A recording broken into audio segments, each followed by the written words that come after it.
दोस्तों, इस वीडियो में हम लोग इन्फ्लुएंस बुक के 8वें चैप्टर को डिस्कस करेंगे। 8वें चैप्टर का नाम है unity, the we is shared me. दोस्तों, यूनिटी का जो कॉन्सेप्ट होता है वो आप अपने घर से देख सकते हो। सबसे पहले आप अपने परिवार के लिए कुछ भी करने को तैयार होते हो, आप उनकी बात मान लेते हो। आपके माँ बाप को चाहते हैं, आपकी बीवी बच्चे को चाहते हैं, आपके भाई बहन को चाहते हैं, तो आप जल्दी इन्फ्लुएंस हो जाते हो, उनकी बात जल्दी मानते हो। आपके पापा कोई कहते हैं ये काम कर लो, तो आप फिर उसमें मेरिट और डिमेरिट कम देखते हो, बेटर ऑप्शन है कि नहीं ये कम देखते हो। मान लो आपको घर पे पेंटिंग का काम कराना है, आपके पापा का कोई दोस्त है पेंटर, वो बोलते हैं कि बेटा इससे करा लो, ये बढ़िया है, तो वहां पे बात खत्म। क्योंकि भाई परिवार की बात है, परिवार ने बोला है, अपने बंदे ने बोला है, अपना ही हिस्सा है वो परिवार, अपने शरीर का हिस्सा है, अपने ग्रुप का हिस्सा है, तो उनकी बात तो माननी है। वहां पर लॉजिकल रीजनिंग खत्म हो जाती है। बस दोस्तों, इसी तरीके से इस यूनिटी प्रिंसिपल का यूज करके जिनको आपसे काम निकलवाना होता है वो आपसे निकलवा लेते हैं, और आप भी इस यूनिटी प्रिंसिपल का यूज करके जिनसे आपको काम निकलवाना है आप अपना काम निकलवा सकते हैं। भले ही आप में मेरिट है कि नहीं, भले ही आप जैसे 10 और लोग खड़े हो जो कि आपके बराबर ही अच्छी सर्विस और प्रोडक्ट देना चाहते हो, फिर भी आपका काम हो जाएगा, काम आपको मिल जाएगा। दोस्तों, जैसा मैंने आपको बताया कि ये शुरुआत होती है परिवार से, परिवार के बाद आती है ब्लड रिलेशन में, खून का रिश्ता। देखिए, खून के रिश्तों में आपस में कितनी भी पॉलिटिक्स हो जाए, कितनी भी भलाई बुराई हो जाए, लेकिन जब जान की बात आती है, जान माल इज्जत की बात आती है, तो खून के रिश्ते के लिए आदमी मन मिटने को तैयार हो जाता है। ये बात आप अच्छी तरीके से जानते हैं। क्यों? क्योंकि उनको भी हम ये मानते हैं कि भाई ब्लड का रिलेशन है, खून का रिश्ता है, हमारा सब शरीर एक ही है, हम एक ही शरीर के पार्ट हैं, ये फीलिंग आती है। इसी तरीके से दोस्तों, जब हम थोड़ा सा बाहर निकलते हैं, अपने गांव से बाहर निकलते हैं, तो जब गांव का कोई व्यक्ति मिल जाता है ना, फिर वही फील आता है, फिर वो परिवार लगता है। गांव से बाहर गांव का व्यक्ति परिवार के बराबर हो जाता है, और आपके राज्य के बाहर राज्य का व्यक्ति परिवार के बराबर हो जाता है, और देश के बाहर देश का व्यक्ति परिवार के बराबर हो जाता है। तो इस चीज का यूज करके आपको इन्फ्लुएंस किया जाता है, और लोग इन्फ्लुएंस हो जाते हैं। बहुत सारे एग्जांपल हैं दोस्तों, मैं आपको लाइव एग्जांपल बताता हूं, अपने ऑफिस में एग्जांपल बताता हूं। मेरे ऑफिस में जिन भी हेड ऑफ डिपार्टमेंट्स के पास ये पावर है कि वो लोगों को हायर कर सकते हैं ऑफिस में, वो मोस्टली अपने ही स्टेट के लोगों को हायर कर रहे हैं। मैं देख रहा हूं, हिमाचल के हैं तो हिमाचल के लोगों को ले लिया, बिहार के हैं तो बिहार के लोगों को ले लिया। उसमें उनकी गलती नहीं है, उनको पता भी नहीं चलता। उनको तो यही लगता है कि मैं इसके टैलेंट की वजह से ले रहा हूं, पर उस तरह के टैलेंट के अगर 4 लोग आए होंगे ना, जिनका चारों का टैलेंट बराबर है, तो अपने आप बेचारे वो बायस हो जाते हैं, ये पता नहीं चलता, ये इन्फ्लुएंस हो जाते हैं। ये क्विक एंड रन रिस्पॉन्स है। जैसा कि हम लोगों ने इस बुक में पता किया है कि सारी चीजें ना इंसान की उस नेचुरल टेंडेंसी पे ये ट्रिक्स बनाई गई हैं, जो कि हो जाती हैं, इंसान को पता भी नहीं चलता। ये नेचुरल है इंसान के अंदर, अपनों के लिए और अपने कास्ट, अपने देश, अपने क्षेत्र के इंसान के लिए अपनापन फील करना एक नेचुरल चीज है, लेकिन इसी को लोग यूज करते हैं। अब जैसे मैंने तो बता दिया कि डिपार्टमेंट मैनेजर ने अपने ही हिमाचल प्रदेश के लोगों को सेलेक्ट किया, ठीक है। अब यहां पे ये बात हो सकती है कि कोई व्यक्ति आपसे काम लेना चाहता है। मान लीजिए कोई व्यक्ति आपके घर पे पेंटिंग का काम करने आता है, उसको पता चल जाता है कि आप उत्तर प्रदेश से हो, वो आपके सामने ये दिखाता है कि वो भी उत्तर प्रदेश से है। आप उसकी जन्म कुंडली तो निकालने नहीं जाओगे ना, वो आपकी लैंग्वेज को कॉपी करता है। मान लीजिए आप भोजपुरी बोलते हैं तो वो भोजपुरी बोलने लगता है, तो आप उससे पक्का इन्फ्लुएंस हो जाओगे। भले ही वो एक्चुअली में उत्तर प्रदेश से ना हो, लेकिन आपको उसने ये एहसास दिला दिया कि हम भाई एक ही क्षेत्र के हैं, हम एक हैं, हम तो परिवार के लोग हैं, आप तो अपने हैं और अपने ही अपनों के काम आते हैं, और आप उसको काम दे दोगे, चाहे उससे बेटर 4 पेंटर आपको दिख रहे हों, चाहे उससे शायद थोड़ा कम में काम करने वाले से भी बात हुई होगी, लेकिन आप उसको दे दोगे। और यही ट्रिक आप भी आजमा सकते हो। किसी के साथ, किसी व्यक्ति से मिलो तो आप ये उसको पता कर, अगर आपको पता है कि वो किस क्षेत्र से है तो आप बोल सकते हो मैं भी उसी क्षेत्र से हूं।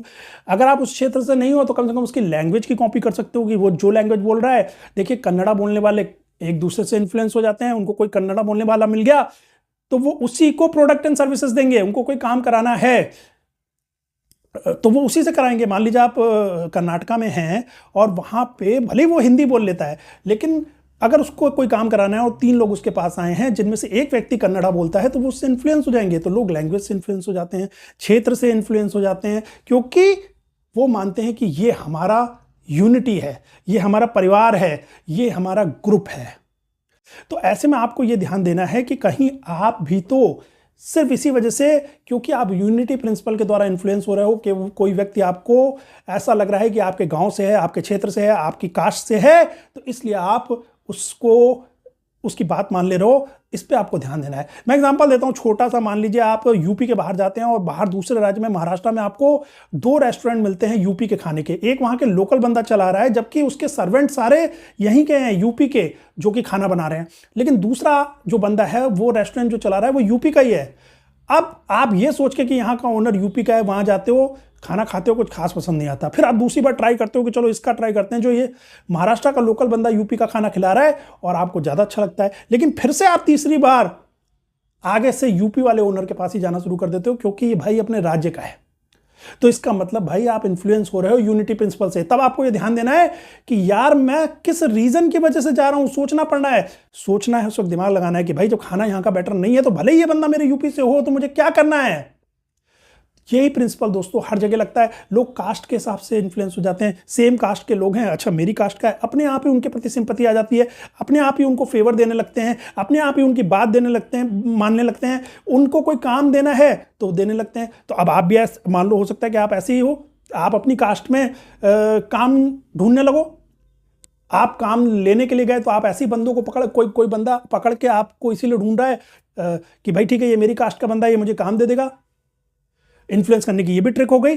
भले उसकी जात कुछ और हो, वो आपको वही बताते हैं। मान लो मैं अग्रवाल हूं, कोई कारपेंटर मेरे पास आए, वो भी कहे कि हाँ मैं जी, मेरा नाम भी जी अग्रवाल है, अजय अग्रवाल नाम है, सिर्फ इसलिए था कि मैं इन्फ्लुएंस हो जाऊं कि अच्छा मेरी कास्ट का है, चलो मैं इसको काम दे देता हूं कारपेंटर का, क्योंकि मेरी कास्ट का है। ये बात ध्यान देनी है दोस्तों, ये हो जाता है, ये मेरे से भी हो सकता है। मुझे उस पर बहुत ध्यान देना है कि नहीं, मैं इस चीज से इन्फ्लुएंस ना हूं कि ये अग्रवाल है तो ये अच्छा ही होगा। कोई डॉक्टर अग्रवाल है, मैं उसके पास गया, भले उसने मुझे लूट लिया, महंगी फीस ली, फालतू के टेस्ट लिख दिए, उसकी दवाई से ठीक भी नहीं हुआ, लेकिन अग्रवाल है तो मैं अगली बार भी उसके पास जाऊं, तो इसका मतलब मैं यूनिटी प्रिंसिपल से इन्फ्लुएंस हो रहा हूं। इसी तरह दोस्तों देखिए, आप धर्म के नाम पे क्या होता है, धर्म के नाम पे इतने दंगे क्यों होते हैं, धर्म के नाम पे लोगों को इकट्ठा करना आसान क्यों होता है, क्योंकि वहां पे भी यूनिटी प्रिंसिपल आ जाता है। लोग दिमाग का यूज करना बंद कर देते हैं। हम एक ग्रुप के हैं, हम हिंदू हैं, हम एक ग्रुप के हैं, हम मुसलमान हैं, हम एक ग्रुप के हैं, वो हमारे एनिमी हैं, हम एक परिवार का हिस्सा है। वहां पे यही फीलिंग आती है जो धर्म के नाम पे होता है। इसीलिए धर्म के नाम पे भी इन्फ्लुएंस करना बहुत आसान होता है। तो दोस्तों आपको ये चीज याद रखनी है कि कोई भी आपको इस तरीके से इन्फ्लुएंस करे, इवन कई बार जो है ना, जैसे मैंने बताया, लैंग्वेज है, कास्ट है, होम टाउन है, इन सब से तो यूनिटी आती है। एक और फैक्टर होता है कि कोई आपके साथ सेम राजनीतिक सोच रखे, पॉलिटिकल पार्टी जो है ना, सेम पार्टी को जो सपोर्ट करते हैं ना, वो भी अपने आप को एक परिवार मानने लगते हैं। अच्छा ये बात कोई मानता नहीं है, मैं अपने ऑफिस में एग्जांपल बता रहा हूं दोस्तों, ये बात कोई मानेगा नहीं कि कोई बॉस है, अगर वो बीजेपी को सपोर्ट करता है, आप उसके सामने कांग्रेस को सपोर्ट करते रहो ना, वो सीधे सीधे आपसे भले ही कुछ ना कहे, आपसे लड़े नहीं, आपकी बुराई ना करे, वो ऐसा नहीं कर सकता ना, बचपना लगेगा। लेकिन दोस्तों जब भी अपॉर्चुनिटी देने की बात आएगी, जब भी प्रमोशन की बात आएगी, जब भी इंक्रीमेंट की बात आएगी, तो जो बंदा उसके साथ बैठ के बीजेपी को सपोर्ट कर रहा है, क्योंकि बॉस बीजेपी को सपोर्ट करता है, उसको बेनिफिट मिलेगा। और ये लाइव एग्जांपल मैंने अपने ऑफिसेज में देखे हैं।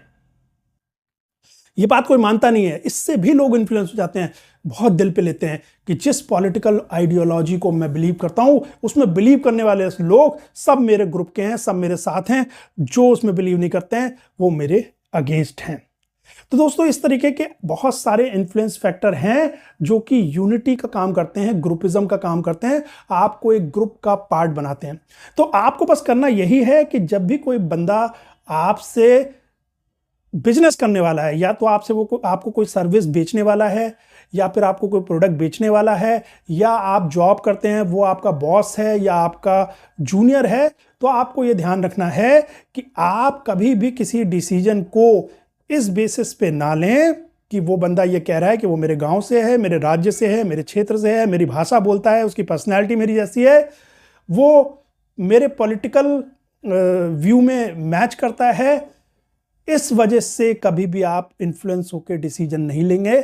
आपको डिसीजन लेना है मेरिट और डीमेरिट के आधार पे, वरना कोई भी आपको बेवकूफ बना सकता है ऐसा पोज करके, जो वाकई में बंदा आपकी तरह की पॉलिटिकल सोच ना रखता हो, केवल आपको खुश करने के लिए, क्योंकि आपसे काम निकलवाना है। आप जिस पार्टी को गाली दे रहे हो, आपके साथ उसको गाली देगा, जिस पार्टी की तारीफ कर रहे हो उसकी तारीफ करेगा, आपसे झूठ बोल देगा, जिस राज्य से आप हो उसी राज्य से वो भी है, आपसे झूठ बोल देगा, जिस जाति के आप हो उस जाति से वो भी हो।